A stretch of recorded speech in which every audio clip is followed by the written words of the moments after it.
The unjustly dismissed doctor wandered home and upon hearing a conversation between two foreigners by the river pretended not to understand. Adam reluctantly made his way home along the river bank engaging in a mental dialogue with himself. Well, there it is now, you're unemployed, Adam, and the most infuriating part, you were fired practically for nothing. They blew it out of proportion, alleging bribery and abuse of authority. He hadn't fully decided what to do next, keep on living or dive head first into oblivion. Adam had no intention of hurrying home, especially since his wife had made it clear that she didn't need him anymore. It was understandable, she had found herself a wealthy man with whom life was a bed of roses. And what could Adam Thompson offer her? The physician at the city hospital, he never extorted money from patients and always treated them properly according to his conscience. If he prescribed medication, it was always necessary, without burdening the patient's budget unnecessarily. Everything would have been fine, but the former head had retired and the new one, Mr. Pierce, announced to everyone that the clinic would operate differently from now on. These innovations had a profoundly negative impact on the doctors and medical staff as a whole. Now at Barry's whim, nurses and orderlies rushed around the ward like clockwork, eager to carry out the boss's latest directive. Here in front of the ward windows we need to develop a flower bed, plant various flowers, and install a board of honor with photos and brief descriptions of the staff, echoed throughout the hospital corridor. In doing so, Mr. Pierce forgot about the most important thing, treating the patients. Because if everyone focused on beautifying the department for inspections from the administration, then who would be left to care for the patients? Adam tried to protest, but it was futile. The head merely made a note in his notebook and gave a significant look to his subordinate. 2 days later Adam was fired, not just like that, of course, but for a bribe caught on a hidden camera secretly installed in his office by Mr. Pierce. Oh, why do I deserve all this? Such disgrace, it's irreparable now. And there was no bribe at all. How did this happen? Adam whispered sadly and looked at the river again. It flowed in its usual rhythm, indifferent and cold to the city's dwellers' life problems. Suddenly, in the gray haze of the evening twilight, Adam saw two hunched figures. At first glance there was nothing strange about it. The riverbank was open to everyone. You could swim if you wanted, or fish, or simply enjoy the scenery. But for some reason this intrigued him greatly. Unwillingly Adam diverted his attention from his own problems and fixed his gaze on the strangers. What could they be doing in the twilight on the riverbank? It was odd, fishermen. But then why were they wandering around in the dark? Where were their lanterns, or at least a modest campfire? Adam looked closer and discerned that it was a man and a woman. 300 feet from the water's edge stood their car, a large SUV the color of which the young doctor simply couldn't make out in such lighting. No, they're definitely not fishermen. So what are they doing here? Seeing as the odd couple became noticeably wary, then suddenly started speaking in some strange dialect. This language was familiar to Adam as he had been fascinated with translations and reading foreign books since childhood. Many joked about him, saying he had chosen the wrong path in life. He should have become a translator, and that would have been the end of it. But no, he chose a hospital gown and a doctor's practice instead. Adam was surprised. Oh, they're foreigners. I wonder what they're doing here. His curiosity was so great that he involuntarily slowed his pace, coming alongside the mysterious couple. As a person interested in translations from foreign languages, he was very keen to hear the language of the newcomers firsthand. Adam's obvious intellectual appearance did not arouse any suspicion in the mysterious couple, so they continued their conversation calmly. At the same time the man and the woman lowered their voices, but Adam still caught fragments of their speech. A stone? Where can we find a stone, Felix? I told you, let's take a weight with us in the car, the woman grumbled, dissatisfied. Oh, come on, we'll think of something. We can collect sand in a bag, there's plenty of it on the shore. There's your weight, the man, who was noticeably younger than his companion, retorted. Under certain circumstances they could pass for mother and son, which was most likely the case in reality. The phrase uttered by the peculiar pair put Adam on edge. Not that there was anything inherently dangerous or unacceptable in it, but all their hurried movements aroused vague suspicions. Of course the strangers thought that by speaking in an unknown language they would keep the essence of their conversation secret. But how could they know that Adam would turn out to be such a polyglot? Meanwhile, he walked past, intentionally heading towards where the SUV of these nocturnal city guests was parked. To the doctor's surprise, the trunk was open, and a dim light illuminated the interior. Moreover, the driver was behind the wheel listening to muted music. From a distance, Adam didn't see anything particularly unusual in the trunk except for a rolled-up elongated object resembling more of a canvas or a rug. Initially, the doctor thought it might be fishing nets arranged in such a manner, but as he approached closer he realized it was a cover. What was worse, it was moving. A shiver ran down Adam's spine.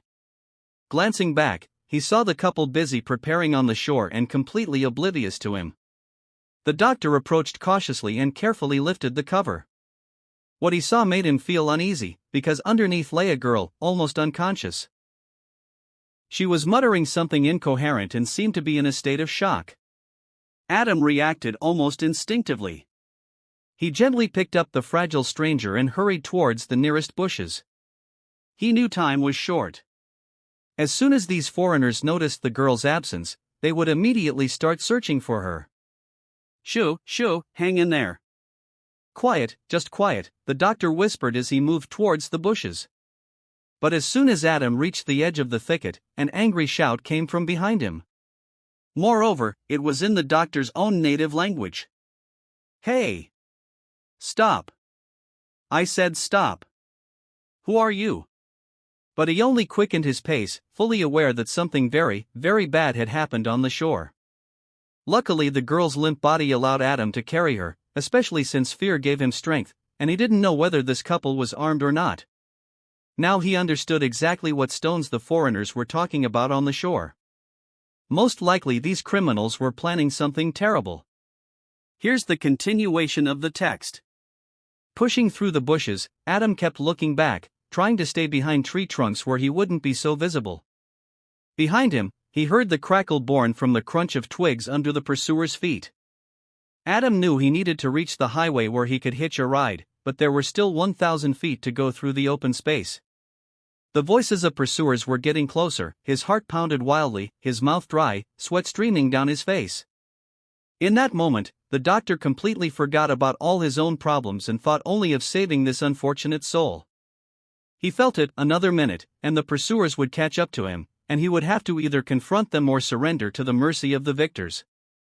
At that moment, Adam was incredibly lucky, as one of the passing cars suddenly veered off the road and parked on the shoulder.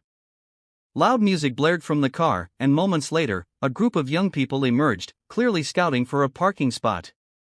They're going to pull off the road and set up camp by the riverbank, Adam guessed. This circumstance greatly confused his pursuers, so they halted their chase and returned to their car.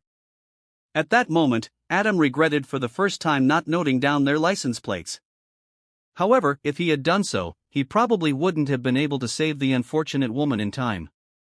Realizing that the pursuers had left them alone, he summoned his remaining strength and made his way to the foreign car parked on the shoulder, from which loud music emanated. Seeing a tall man with glasses carrying an unconscious woman, the young people visibly grew nervous, and someone said, "Hey man, what happened? Do you need help?" Adam took a deep breath, then said, "Yes, guys, I really do. Could you give me a ride home? It's nearby. I'll pay for it, I promise." "Oh, come on, no problem. Hop in. We'll just unload our gear, and I'll drive you right away." "Let the guys set up camp here, we were just planning a fishing trip with an overnight stay," the driver said briskly. Adam breathed a sigh of relief, and 10 minutes later they were already driving towards his home. Adam didn't want to take the unfamiliar woman to the hospital. As a doctor, he could see that she didn't have any physical injuries. Perhaps the stranger was simply drunk or under the influence of sedatives. At home, Adam planned to administer in 4 drip to cleanse her bloodstream. He had experience with this, as his late mother had been ill for a long time and had essentially been a homebound patient living with her son. Unfortunately, Amanda had passed away 2 years ago, leaving her son an orphan. Fortunately for Adam, his wife, Anna, was not at home when he returned. She had packed her things and left for her new chosen one, whose calling was business and everything associated with it. Adam didn't envy him at all this commerce and entrepreneurship were alien to him, and he never understood them. His only passion remained medicine and foreign languages. Sometimes he even combined these two hobbies, translating medical books from foreign languages, particularly Latin, without which this science would be impossible. Naturally, Adam's endeavors were not of particular importance, but as he developed comprehensively, he felt that he was acquiring very valuable skills. Struggling to open the door, Adam brought the stranger into the house and laid her on the couch, then turned on the lights, washed his hands, and began preparing the foredrip. By this time, the girl had almost regained consciousness, but she still didn't understand where she was or what had happened to her. "Shoo, quiet. Lie down a little longer. I'll take care of everything now." "Just like that, it will get better soon," he said. Skillfully setting up the drip for the stranger, Adam finally could take a breath. Besides the blood-purifying medication, it contained a sedative that would allow her to get some rest. Adam knew that in such cases, sleep was the best medicine. Since he hadn't sensed any smell of alcohol, he reasonably concluded that some poisoning had occurred. Sitting in the chair, he watched as the solution from the drip slowly flowed through the plastic tube, entering the patient's body through her vein. Unintentionally, Adam found himself sinking into an anxious memory, reliving what had happened to him a few hours ago. At first, it seemed to him that the day had started as usual, without any major issues or shocks. People came in for appointments. Adam examined them, gave recommendations, and prescribed medications. There were regular clients who occasionally ended up in the department due to seasonal weather changes, especially in spring and autumn. Today, Mrs. Jenkins came to see him, whom Adam had known since his school days. She had taught him a foreign language, instilling in him a love for translations and the exploration of the unknown. "Good morning, Adam. Please forgive me, that cough is bothering me again. It seems spring weakens the body. And when I came to the reception, I asked only about you." "I don't need any other doctor," the elderly woman began as soon as she entered. Adam smiled. "Oh, you're too kind, Mrs. Jenkins. If something happens, go to another doctor. Don't delay. We have excellent specialists here, and you know, a doctor by default cannot be bad. You understand, it's how they teach us in medical school, the patient's health above all else, and everything else isn't so important." Mrs. Jenkins smiled, then rummaged in her old bag for something. After a few seconds, she pulled out an old book with a battered cover titled in a foreign language. Here's the continuation of the text. A sweet smile crossed Adam's face. "Do you still remember? Thank you so much. I just love reading books in their original language." His joy was so sincere that tears welled up in Mrs. Jenkins' eyes. Take it. I won't need it anymore, and neither will my children and grandchildren. They don't need translators now, all these fancy gadgets translate just as well as any person. Soon my profession will be completely unnecessary." Mrs. Jenkins waved off. "Oh, come on, Mrs. Jenkins.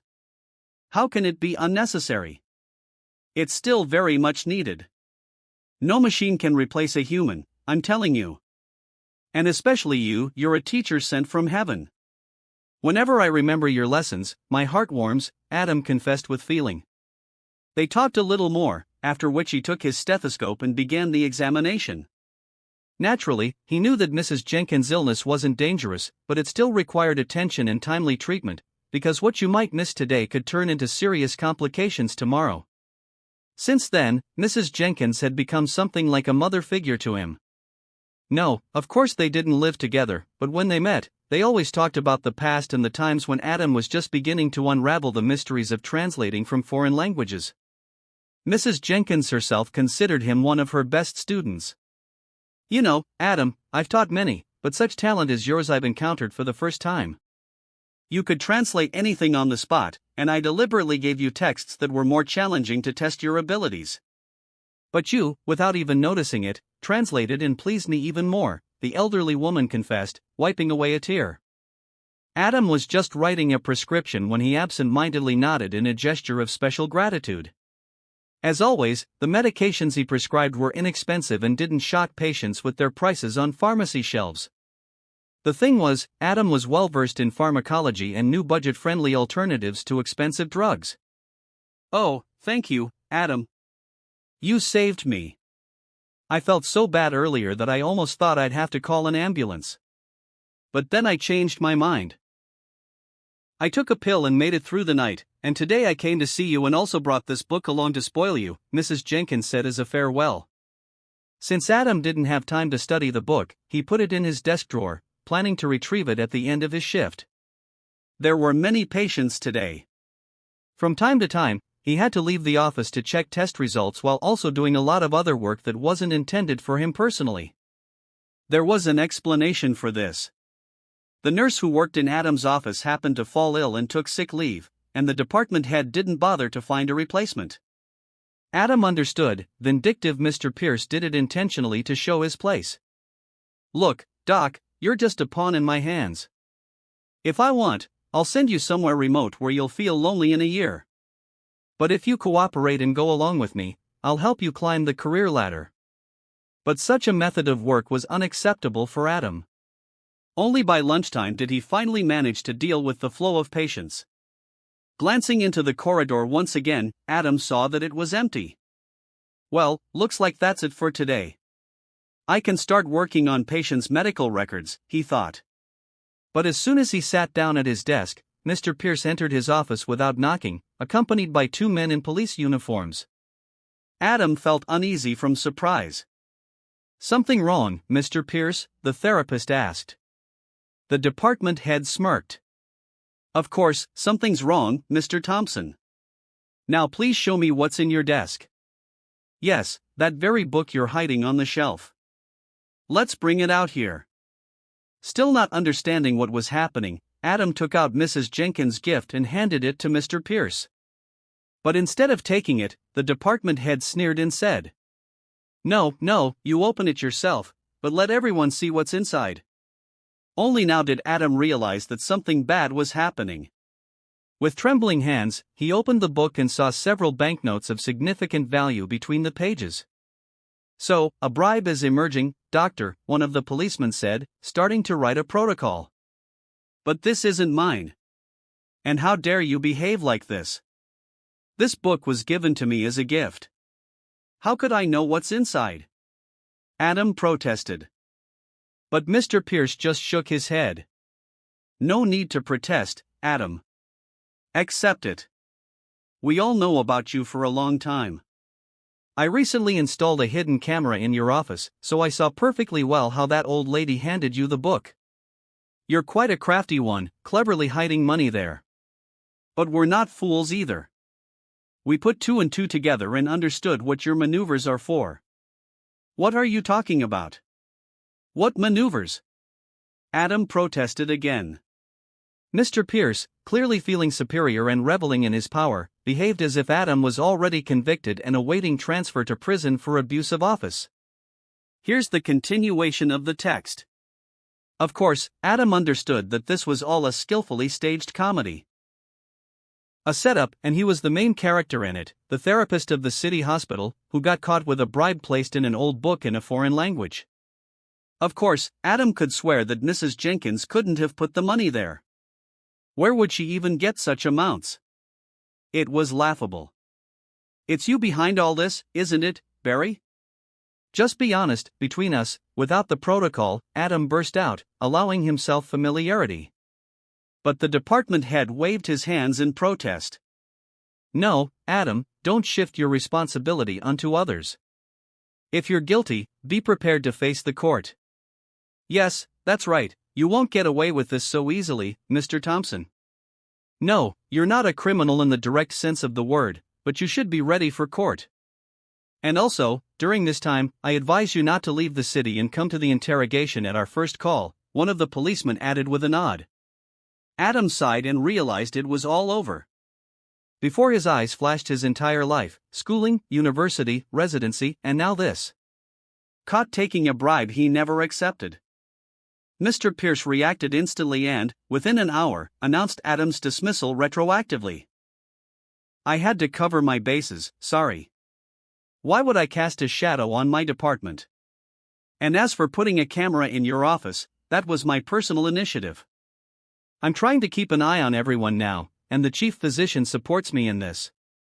We've uncovered so many violations in a week that we're going to conduct extensive purges and overhaul the staff."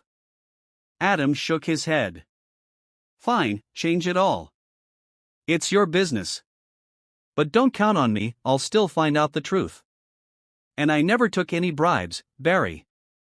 Barry smirked. "I couldn't care less whether you did or not. The mere fact that you had such sums speaks volumes, especially since it's clearly visible on camera how the patient handed you the book personally. So get ready for court, and here's my advice to you: find a decent lawyer. Honestly, I don't want you ending up in the lumber yard. Can't say I was too fond of you, but you're a competent doctor anyway. I'll tell you this: trust in God, but don't mess up yourself, Adam." Adam gritted his teeth in pain but didn't respond to the jabs. Barely able to move his legs from exhaustion, he left the office without finishing his shift. And at home, another shock awaited him. Anna, his wife, had already packed her bags and was sitting on them, waiting for his return. "What's going on? Are you going somewhere?" Adam started from the doorway. Anna smiled meaningfully. "Yes, I'm leaving, Adam. Leaving your life for good. I've had enough. Tired of living in poverty and waiting for you to get promoted. You're a good guy, don't take bribes, but I want to go to the sea and have a ring like Millie Parker's. And all you give me is cheap jewelry on our wedding anniversary and a bouquet of wildflowers." Adam sighed. Struggling to take off his shoes, he sank into the nearby chair. He had no strength left to resist. Adam understood his wife was leaving, and she was leaving irreversibly, forever.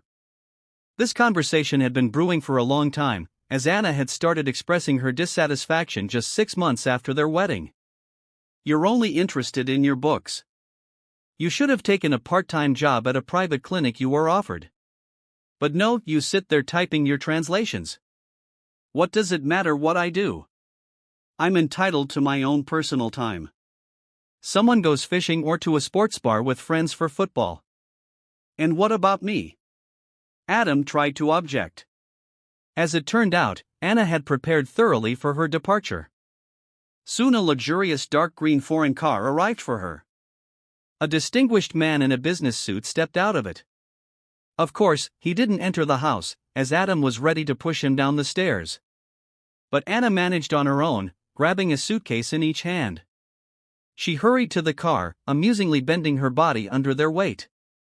Only a little later, coming to his senses, Adam noticed that his wife had taken all the valuables they had in the family.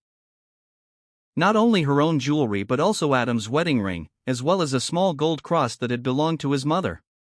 Adam had never liked jewelry, always keeping them in a box, dreaming of passing them on to his firstborn and heir. But Anna wasn't in a hurry with children. She always found a logical explanation for her refusals. "Oh, we'll have plenty of time for those little pests. You should get your life together first.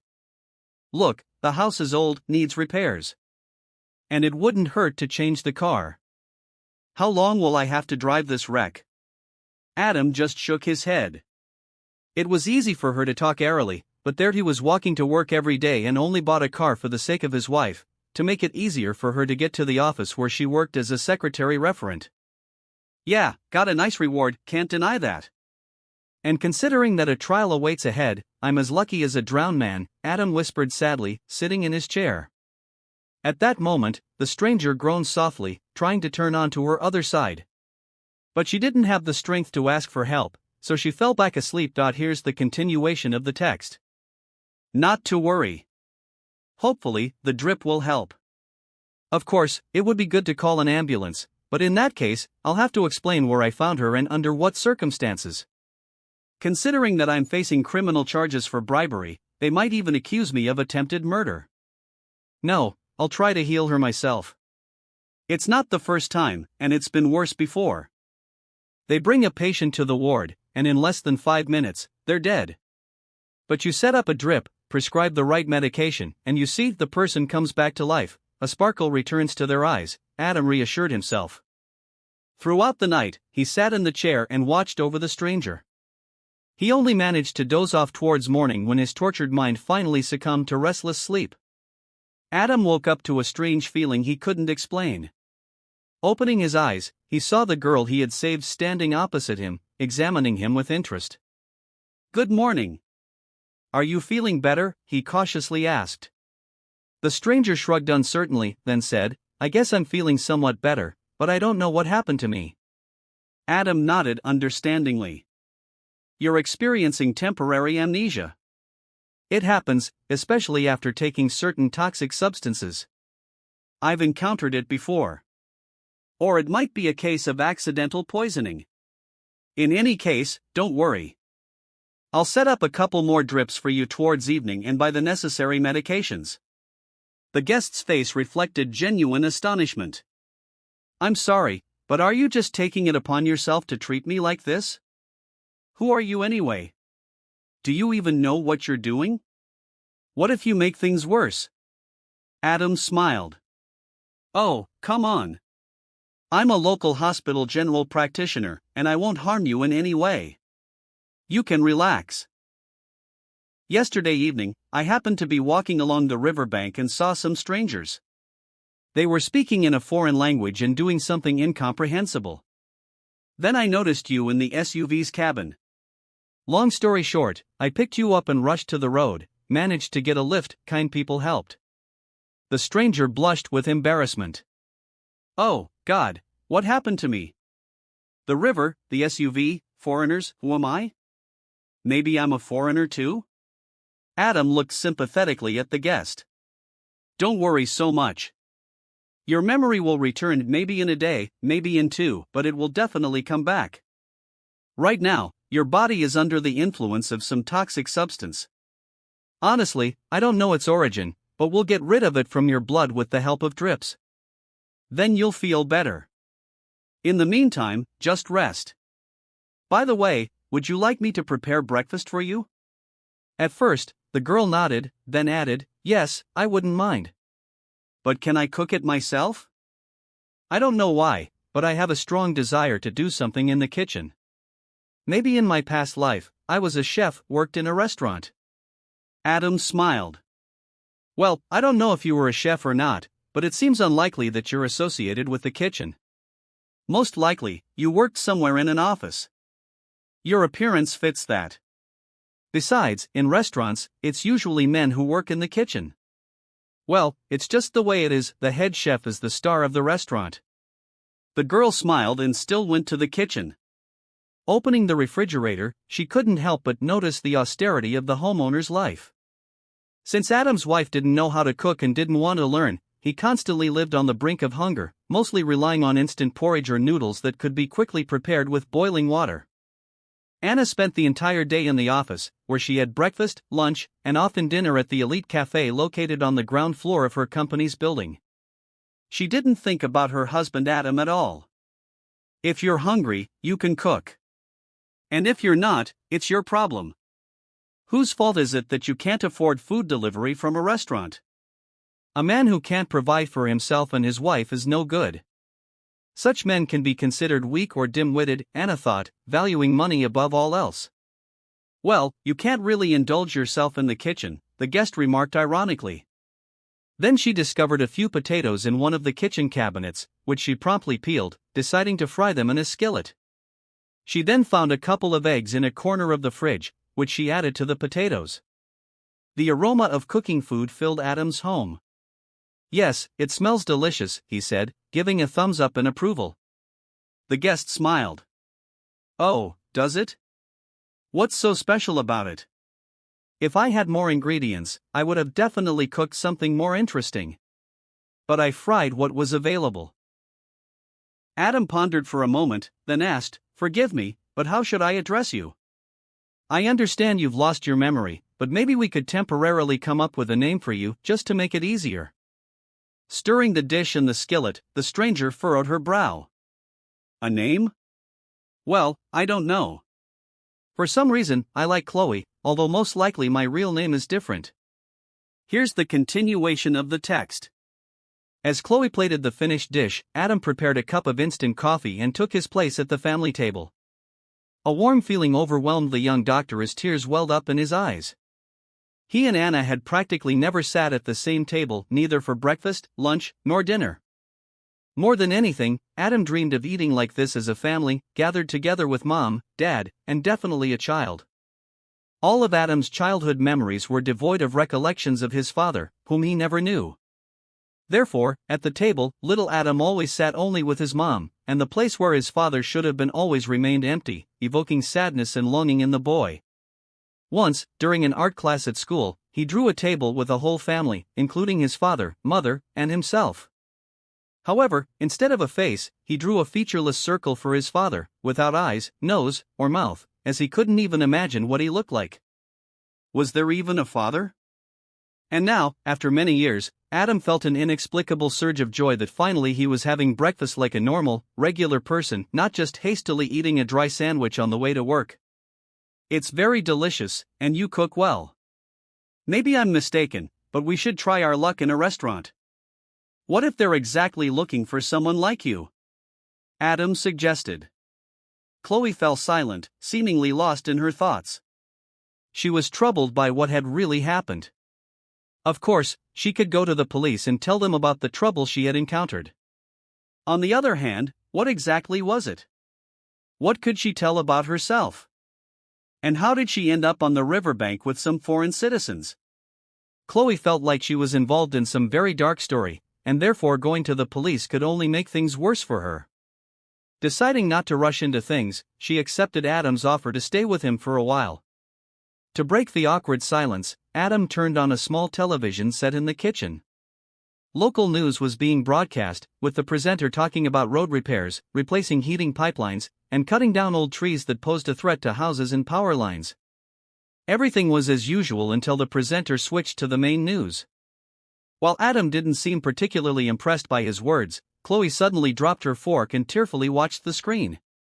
The presenter said something like this: 3 days ago, James Porter, a businessman and well-known philanthropist, arrived in the country after many years of living abroad. According to the presenter, this millionaire came to the country for some charitable purpose, but what exactly it was remained unclear. Nevertheless, his arrival caused a great stir in the city. For Adam, this news meant nothing at all. Well, he arrived, so what? Should everyone welcome him with bread and salt now? But looking at his guest, who had turned pale and teary-eyed, he asked with concern, "Is something wrong, Chloe? Why did this news affect you so much?" She raised her tear-filled eyes to him and said, "It seems that I know this person for sure. My memory is gradually returning. You know, I'm Chloe Miller, a lawyer, and I work in a private firm." Adam raised an eyebrow in surprise. "A lawyer? And here we were thinking and guessing that you work in a restaurant." "So, a lawyer." Chloe fell silent, then put her hands to her temples and began rubbing them with her fingers, trying to improve circulation, help restore her memory, and ease the tension. "Well, here we go again. I hardly remember anything, but I remembered my name and the name of this client who approached me. I saw the report and remembered everything. So, do you know this millionaire, Porter?" Adam asked in surprise. Chloe nodded. "Yes, I do. He was definitely my client. He turned to me for help immediately upon arrival in the country." "Interesting. What could connect you and this rich man?" Adam asked. She looked up, then said, "Well, I remembered that Mr. Porter asked me to find a certain woman. Her last name was written in a notebook, and the notebook is missing. It's hard to remember the details. And why doesn't the memory come back all at once? Why does it come back in pieces?" Adam sympathetically patted her shoulder. "Calm down, it's not so bad. It may take a week or even more to fully recover, but you're making progress already. Look at how much you remembered at once: name, surname, and even that you're a lawyer and know this person. Now it's worth contacting your office to find out what's going on. Want me to go with you?" Chloe looked visibly embarrassed. "Would it really be convenient for you? It might take hours, you know. And what about your work?" The young doctor sighed sadly and waved his hand. "Yes, I have plenty of time now. Sorry, I didn't tell you the whole truth from the start. I got fired. Long story short, it's shameful to talk about, but for a bribe I didn't take. I was framed, obviously. So, here I was walking by the river. Of course, it's embarrassing to talk about such things, but I thought I'd dive into the abyss and never come back. You know, like an ostrich sticking its head in the sand, I wanted to hide from problems underwater. Silly, of course. Why silly? All sorts of things happen in life. As a lawyer, I've seen a lot, but I can't talk about it, you understand, professional ethics. Thank you so much for your help. I'm very grateful to you, and I'm sure you were simply slandered. Perhaps it was precisely these words that Adam needed at that moment, as they seemed to him a real delight to the ears and balm to the heart when uttered by Chloe. Especially since the day before, all he had heard were unpleasant things, first from the department head, then from his own wife, who had left him for a wealthy lover. Here's the continuation of the text. Having fortified himself thoroughly, Adam suggested to Chloe that they stroll through the city in search of her law firm. However, her memory still refused to provide her with all the information related to her personal life and work before the fateful incident on the riverbank. Using a search website to find the addresses of all the law firms in the city, Adam proposed visiting each one to help refresh Chloe's memory. But since walking was quite problematic, he suggested taking a taxi. No, of course, he could have used his wife's old car, but he didn't want to. He had long ago decided for himself under no circumstances would he touch Anna's things after she had betrayed him so treacherously. As it turned out later, the desire to hire a taxi driver was the right choice in this situation. As soon as Chloe sat in the passenger seat, the driver turned around and said with a smile, "Miss Miller. Is it really you? Why not in your own car?" "No, please forgive me for being nosy, but I am very grateful to you. You saved me back then. I was facing real time for an accident I didn't commit, and you didn't hesitate. You collected evidence from the cameras and confiscated the dashcam from the accident witness. You completely demolished my opponents in court. So no need for money, I'll take you wherever you want for free." Chloe looked at Adam in amazement and, shrugging, quietly said, "Well then, take me to work, please." "You do remember where the office is located, don't you?" The taxi driver nodded and started the engine. Thus, unintentionally, Chloe learned where exactly she worked. There was a real commotion in the law firm. As it turned out, they had been searching for Chloe for several hours, trying to reach her on the phone. But since the girl didn't have her mobile phone with her, Adam guessed it had been taken by the kidnappers. Seeing Chloe in the company of a slim, well-built, intellectual-looking man, the owner of the law firm immediately said, "Chloe, you look great. Of course, don't you know we have a court hearing today? But instead, you're dealing with your personal problems. Where have you been? Why didn't you answer the phone?" Taken aback, she faltered, but Adam immediately intervened. "Listen, sir, I don't know who you are. Since you're so particular, you should know that Chloe has had a mishap." "What mishap?" "The kind where someone tried to kill her. Moreover, Chloe has partially lost her memory, and now she needs time off." The boss frowned disapprovingly. "And who are you, exactly? And why are you so freely using medical terms?" "I happen to be a doctor, a local hospital therapist. If you want, you can verify it." "My name is Thompson, Adam Thompson," Adam replied confidently. The owner of the firm immediately waved his hands in protest. "Oh no, no need. I believe you, of course. Everything's fine. Well, Chloe, get well soon. I'll hand your cases over to Catherine. She's a competent specialist, she'll figure things out. Get better and get ready for new cases. We'll postpone the trial for a week or two, however it turns out." Chloe looked gratefully at Adam. In the past 2 days, he had already saved her twice, the first time from an assassination attempt, and the second time by cleverly cornering the boss, who had been allowing himself too much lately. Taking the key to the office, Chloe and Adam entered inside. Approaching the desk, she began examining the papers lying on it, trying to remember every detail of the day before the attempt on her life. Adam, behaving like a proper guest, stood quietly beside her, observing her office. Everything here was minimalistic yet tasteful. In the corner stood a large aquarium with fish swimming around and even a small turtle exploring the imitation of the seabed. On the wall hung a small plasma screen and huge clocks with an electronic timer. So that's what it is, those snakes. And here I was, wondering why they arranged to meet me at the cafe. Turns out it's not a cafe at all but a roadside diner for bikers and truck drivers, exclaimed Chloe, clutching her head again.